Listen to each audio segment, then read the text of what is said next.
Bonjour Alexis Corbière. Bonjour. Député La France Insoumise de Seine-Saint-Denis. Les gauches finalement seraient-elles réconciliables? Alexis Corbière, on apprend à l'instant par le Parti Socialiste qu'il souscrit aux propositions de La France Insoumise. Julien Bayou, Alban Le Prince le disait à l'instant, déclare sur France 2 qu'un accord est en vue avec La France Insoumise. Donc je vous pose la question, la réconciliation, c'est maintenant?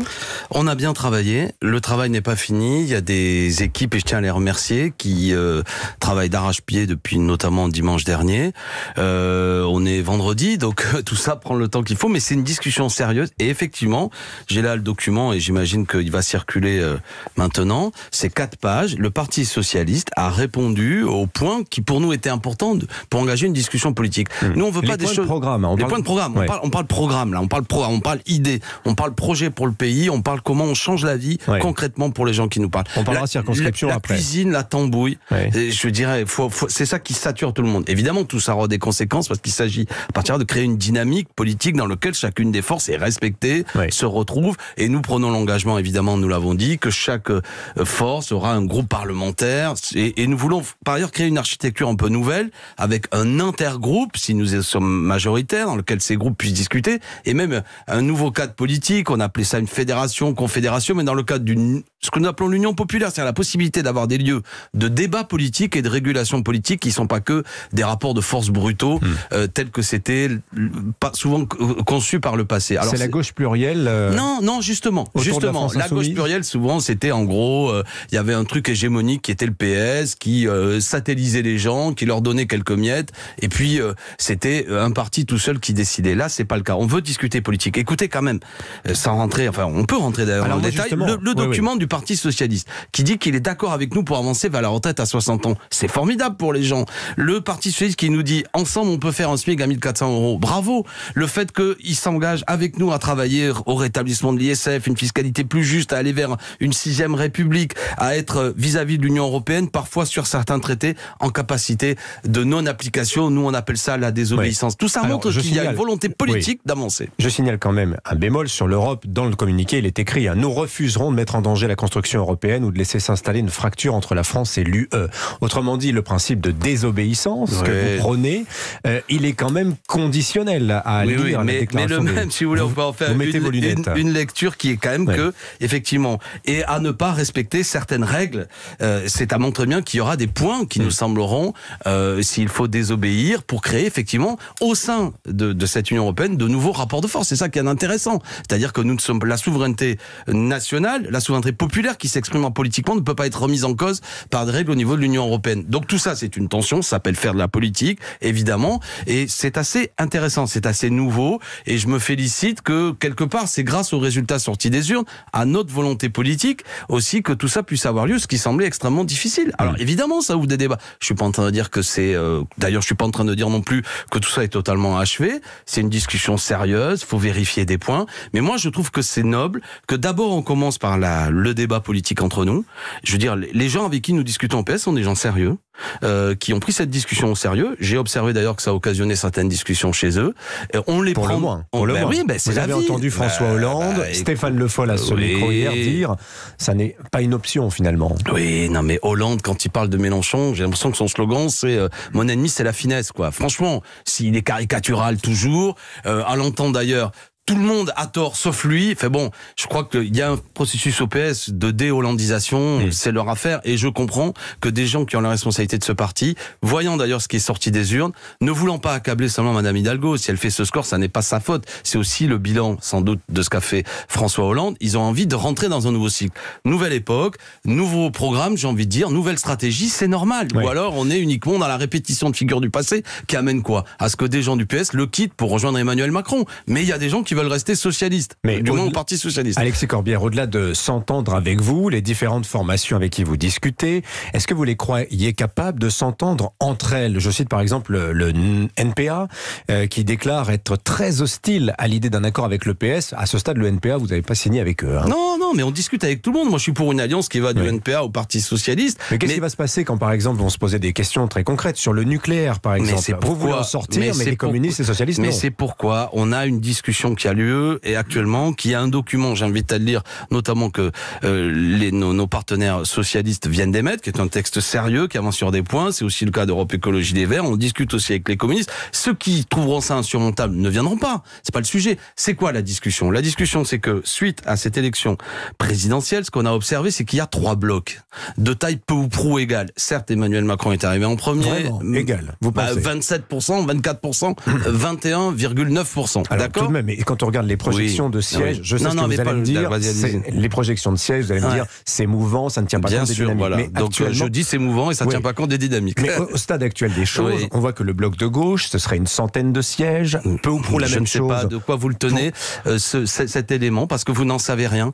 Parce que qu'est-ce que c'est que je suis en train de vous dire? C'est que en vérité, ce qui s'est passé au premier tour, c'est ces 3 blocs. La question, c'est est-ce que nous maintenons la force qui s'est rassemblée autour de la candidature Jean-Luc Mélenchon? Il le faut. Je dis à nos électeurs, entendez l'échéance devant nous, 12 et 19 juin, il y a la possibilité que toute une série de questions qui n'ont pas été tranchées par cette élection présidentielle, parce que j'affirme à ce micro que M. Macron est essentiellement élu au second tour dans un rejet de Mme Le Pen. Il n'y a pas d'adhésion majoritaire. Bien sûr, il y a un bloc qui existe, mais qui est minoritaire dans le pays. Il n'y a pas d'adhésion majoritaire sur le programme de M. Macron. La majorité de ce pays ne souhaite pas poursuivre la retraite jusqu'à 65 ans. La majorité de ce pays ne souhaite pas la continuité en vérité des politiques libérales de M. Macron. Mais aussi, les gens ne souhaitaient pas la victoire de l'extrême droite. Alors comment on règle cette affaire? On a, devant nous, une échéance démocratique pour rediscuter de ça. Nous on dit, si on maintient le bloc autour de Jean-Luc Mélenchon, si on arrive à créer les conditions de parler aussi à ces 12 millions d'abstentionnistes, je ne les oublie pas, ce 4e quart en quelque sorte civique qui doit pas rester un océan englouti mais qui peut être une force politique si elle vient se mêler aux affaires. Un tiers, non mais 12 à 13 millions de gens, c'est quand même significatif sur 48 millions d'électeurs. Et enfin pour terminer, si on élargit nous, parce qu'on est en train de faire, en créant les conditions dans quelque chose d'intelligent, politiquement fort, avec les forces dont on vient d'évoquer, alors on peut aller à cette élection en voulant gagner, en voulant créer un bloc majoritaire à l'Assemblée nationale, une majorité populaire, et nous le disons parce que c'est lui qui a incarné nos idées, avec Jean-Luc Mélenchon, Premier ministre, pour mettre en œuvre évidemment notre programme. C'est motivant. Vous parlez d'intelligence politique, permettez-moi de rebondir, mais est-ce que c'est intelligent de dire d'Emmanuel Macron qu'il est le bâtard de François Hollande? Ce sont les mots de François Ruffin hier au micro de France Inter. C'est une formulation pour dire qu'il est le fils en quelque sorte de François Hollande, c'est politique. Ou alors qu'est-ce qu'il fallait dire, que Emmanuel Macron, ou du moins que François Hollande est le père spirituel d'Emmanuel Macron. Bon, ça sous-entendrait qu'il y a du spirituel chez François Hollande, alors qu'il n'y en a pas toujours. Mais tout ça, c'est une formule choc. C'est pas, je veux dire, François Ruffin, il a le verbe haut. C'est quoi le problème que vous voyez là-dedans? C'est quand même vrai que c'est François Hollande qui a mis le pied à l'étrier d'Emmanuel Macron. C'est quand même vrai que sans François Hollande, Emmanuel Macron n'existerait pas. Cet homme a quand même été secrétaire général adjoint de l'Élysée sous François Hollande. Il était un des éléments de la politique de François Hollande. Puis il a été nommé ministre par François Hollande. Et manque de chance pour François Hollande, il l'a trahi par la suite. C'est leur affaire. Je veux dire, il y a un lien entre les deux. C'est pas deux mondes différents. Voilà, c'est la continuité du gouvernement de François Hollande. C'est ce qui amène d'ailleurs toutes les discussions qu'on voit au sein du Parti socialiste, c'est que des gens, et je les comprends, disent nous on veut mettre tout ça à distance désormais. Nouvelle époque, nouveau programme. On discute, et on discute sérieusement parce que tout ça c'est de la tambouille. Ce qui intéresse, c'est que dans ce pays, il y a des gens qui ont basculé sous le seuil de pauvreté, c'est qu'il y a des gens qui n'arrivent pas à boucler la totalité de leur trimestre pour partir à la retraite. C'est eux qui m'intéressent. Quelque part, j'en ai rien à fiche de ce vieux monde qui a été sanctionné quelque part. Alors je sais bien que de temps en temps, on ressort la naphtaline, quelques vieux acteurs de tout ça pour dire c'était mieux à mon époque, ils ont rien compris. Et hélas, Monsieur Hollande joue ce rôle de l'oiseau de mauvais augure. Mais quelque part, c'est le passé. Voilà, avançons. Alors, avançons justement.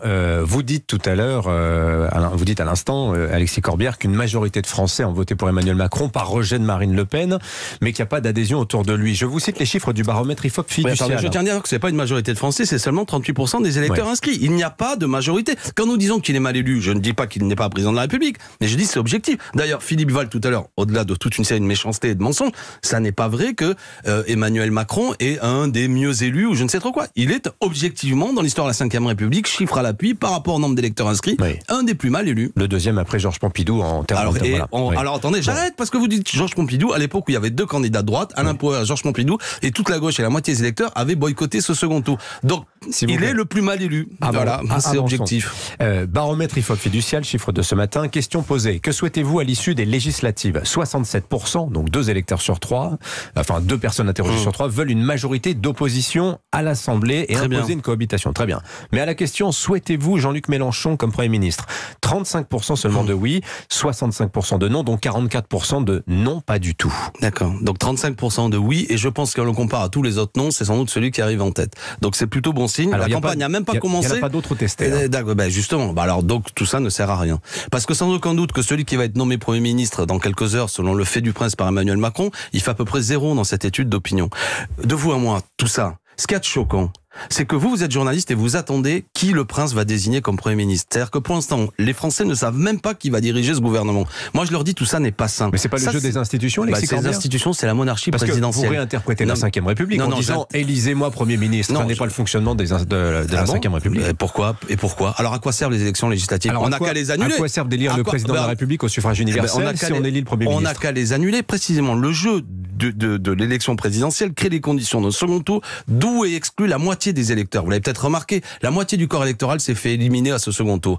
Il y a quelque chose de plus démocratique si on est attaché à la République telle que moi je l'entends. Évidemment, un régime parlementaire. Je pense que c'est plus démocratique que la monarchie présidentielle. Les institutions actuelles. Oui, par ailleurs, c'est pas un scoop. Vous voulez la 6e République de fait. Exactement. Je pense que les Français la veulent d'ailleurs. Je pense que les Français veulent un régime dans lequel c'est pas le prince ou le monarque qui décide tout seul. Donc l'Assemblée nationale a beaucoup de défauts, mais la vie parlementaire au moins c'est 577 députés dans lequel on peut ne pas tout, ramener à la volonté d'un seul, mais avoir quelque chose de plus démocratique. Il y a les élections qui viennent. Nous, on est francs du collier. On ne dissimule rien. On dit votez pour nos députés qui vont être dans la force que nous sommes en train de construire. Et celui qui va porter notre programme et qui sera éventuellement le chef du gouvernement, si vous le décidez, c'est Jean-Luc Mélenchon. Alors qu'Emmanuel Macron s'apprête à faire comme avec Castex ou Édouard Philippe, nommer un Premier ministre que personne ne connaît. Ça, d'un point de vue démocratique, avouez que c'est choquant. Alexis Corbière, selon le Figaro, la France Insoumise s'apprête à investir Taha Bouafs, le journaliste militant, dans la circonscription de Vénissieux. Attendez, il a été condamné en septembre dernier à 1500 € d'amende pour injure publique à raison de l'origine, pour avoir traité Linda Kebab, la syndicaliste policière, d'arabe de service. Comment vous pouvez le soutenir alors que vous avez soutenu, laissez-moi finir, vous avez soutenu en décembre la résolution du communiste Roussel pour rendre inéligibles les coupables d'incitation à la haine raciale. Ça visait Éric Zemmour. Ça n'a rien à voir. Ça n'est pas déjà arrêté le délit de faciès politique envers certaines personnes. C'est insupportable. Il fait appel, donc il n'est pas condamné. Déjà, ça n'a rien à voir. Soyez précis, soyez journaliste. Deuxièmement, c'est pas parce que toute une série d'officines à nouveau mène une attaque contre un militant dont c'est aujourd'hui, je crois, l'anniversaire. Il a 25 ans. 25 ans. Et vous êtes, vous, journaliste d'Europe 1, en train de me parler de ça. Qu'est-ce qu'a fait Je vous parle de quelqu'un qui défilait avec, dans une manifestation, la tête de Marine Le Pen. Oh là là, c'est insupportable. Dans ce pays, vous avez jamais vu de caricature ni quoi que ce soit. Monsieur Valls qui était là encore, je vais le citer. Charlie, on est Charlie ou pas? C'est-à-dire qu'on a le droit de faire des caricatures ou pas? Évidemment que c'est métaphorique. Évidemment que c'est symbolique. Vous voyez le ridicule de la situation. Vous prenez un jeune homme et vous l'accablez de toute une série de choses. Alors, tout le monde a le droit de caricaturer sauf un. Et comme par hasard, il s'appelle Monsieur Bouaf. Sera-t-il investi? Oui, il sera peut-être candidat. Attendez, vous sous-entendez quoi? Non, je sous-entends pas, j'affirme. J'affirme que vous vous acharnez, vous et ceux qui mènent ce type de campagne, contre des militants qui ont toujours le même profil. Des militants de la jeunesse qui sont notamment d'origine maghrébine, qui ont tous les torts. Ils n'ont pas le droit, eux, de caricaturer. Ils n'ont pas le droit d'avoir des propos parfois mal calibrés. Tout le monde a le droit d'avoir des propos abusifs, mais il y en a un qui n'a pas le droit, c'est quand il est militant issu des quartiers. Je trouve cela insupportable. Et je dis à toutes ces hyènes qui sont... Je vous ai dit oui, je ne vais pas le répéter 4 fois. Et à toutes les petites hyènes qui sont sorties, que rentrez dans la niche. Vous ne nous ferez pas baisser les yeux. Et vos campagnes de calomnie minables, je m'adresse à vous, et à travers vous, ceux qui les mènent, ne nous font pas peur. On n'en a rien à fiche. Monsieur Bouaf n'est pas raciste. Voilà, je vous le dis 3 fois. Donc c'est métaphorique, la petite hyène, c'est ça? C'est quoi? Vous me traitez de petite hyène? Non, je dis les petites hyènes notamment qui mènent campagne sur les réseaux sociaux. Pas vous, monsieur. Pas vous. Mais je tiens à vous dire... mis dans le lot. Non, pardon. Attendez, écoutez-moi. Non, mais je veux être clair. Je ne me permettrai pas de vous parler comme ça. J'ai bien compris. Mais moi, je veux être franc avec vous. Ce n'est pas à vous que je parle. Je dis que Taha Bouaf est victime aussi d'attaques, d'insultes, de menaces morts en permanence sur les réseaux. Ce que je vous dis, cher monsieur, avec tout le respect que je vous dois, c'est ne soyez pas le relais de cela. Et j'espère, je vous présente à vous des excuses. Je vous mets ça. Écoutez-moi, Dimitri, je vous présente à vous des excuses parce que ce n'est pas vous que je vise. Mais je dis que Taha Bouaf est depuis 3 ans victime de campagnes absurdes. Et derrière lui, c'est un profil politique que l'on vise toujours. Au-delà de son cas, je mets simplement. Il y a 577 candidats. Alexis Corbière, il a 25 piges. Y a-t-il pas de contradiction? Laquelle? Entre le fait en décembre de faire campagne sur le thème de vouloir interdire quelqu'un qui a été condamné pour injure raciale. Il n'a pas été condamné pour injure raciale. De faire campagne sur ce thème-là. La personne dont nous parlons n'est pas condamnée pour injure raciale. Elle n'est pas condamnée. Et c'est un appel. Si la condamnation est confirmée. Mais vous osez comparer Monsieur Zemmour qui était visé à l'époque et les propos qu'il a tenus. Alors je sais bien peut-être qu'ici il a micro ouvert. Et le fait que Monsieur Bouaf ait eu des propos un peu vifs. Il a micro ouvert dans tous les médias. Non, il a particulièrement micro ouvert sur certaines chaînes. Monsieur Zemmour, je ne sais pas si vous l'avez remarqué. Et ici, ça ne choque personne quand il s'exprime. D'accord ? Vous osez, je vais vous dire, je vous le dis franc du collier, Monsieur Bouaf est un militant antiraciste. Maintenant, il a eu des propos qui étaient d'ailleurs les mêmes propos que Cabu, décidément, j'en reviens toujours à Charlie, avait eu contre un militant du Front National à l'époque. À ce moment-là, on n'avait rien trouvé à redire. Moi, j'approuve pas ce genre de propos. Mais bon, qu'est-ce que vous voulez que je vous dise ?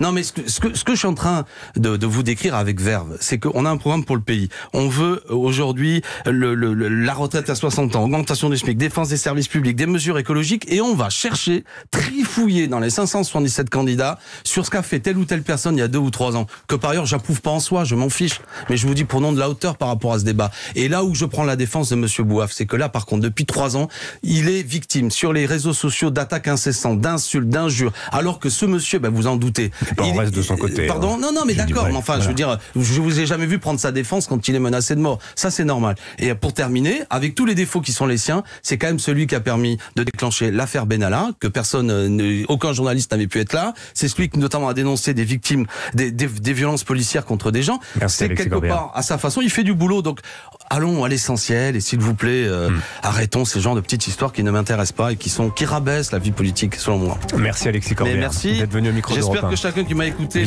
a été un peu réveillé par mon propos, mais la bonne nouvelle, c'est que l'Alliance, cette union populaire progresse, s'élargit, et pour le pays, c'est une bonne chose. Merci à vous. 8h30 sur Europe 1 dans un instant. Carte blanche à Catherine Ney. Aujourd'hui sur Europe